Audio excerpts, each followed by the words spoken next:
माला दीक्षा, नवसन्यास का नाम और ऑनलाइन शक्तिपात कैसे उपलब्ध हो सकता है वह बताइए। माला दीक्षा के लिए आप हमारे जो मोबाइल नंबर्स हैं उन पर कांटेक्ट कर सकते हैं। माला बुलवा लीजिए कोरियर से। संन्यास नाम के लिए हमने आपको स्वतंत्रता दी हुई है। आपका जो नाम है उसमें से जाति सूचक शब्द हटा दीजिए। यदि आपको अपना नाम प्रिय है तो आप उसी नाम में स्वामी अथवा मां जोड़ सकते हैं। आपको कोई और शब्द उसमें जोड़ना है वह भी जोड़ सकते हैं। मान लो जी पूजा नाम रखना है आपको, मां प्रेम पूजा राम रख सकती हैं। यह स्मरण दिलाता रहेगा कि प्रेम ही असली पूजा है। हमारे साधारण प्रेम को हमें पूजा स्वरूप बनाना है, तो एक शब्द और आप उसमें जोड़ सकते हैं।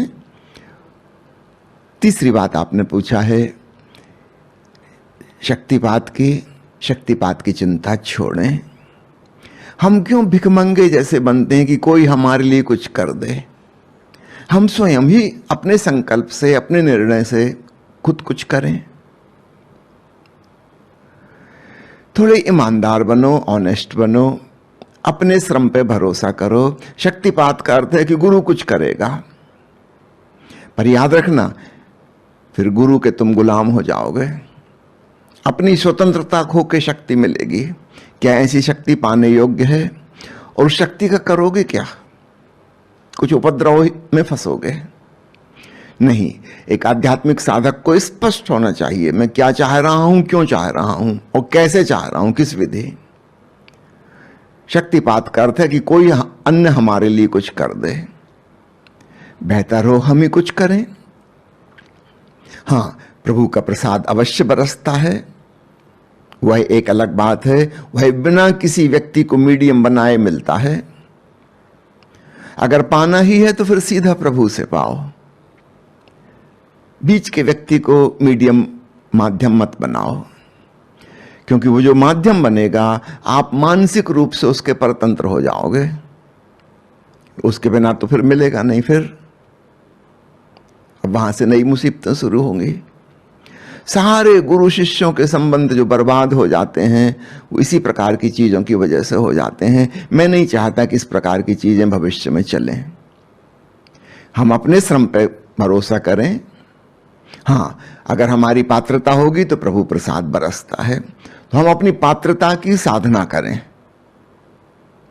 और प्रतीक्षा करें। प्रभु का प्रसाद उचित समय पर हमारी पात्रता को देखते हुए मिलता है। अब इसमें कोई अहंकार का सवाल नहीं रहा, कोई स्वतंत्रता परतंत्रता की बात नहीं रही। तो शक्तिपात की प्रतीक्षा मत कीजिए।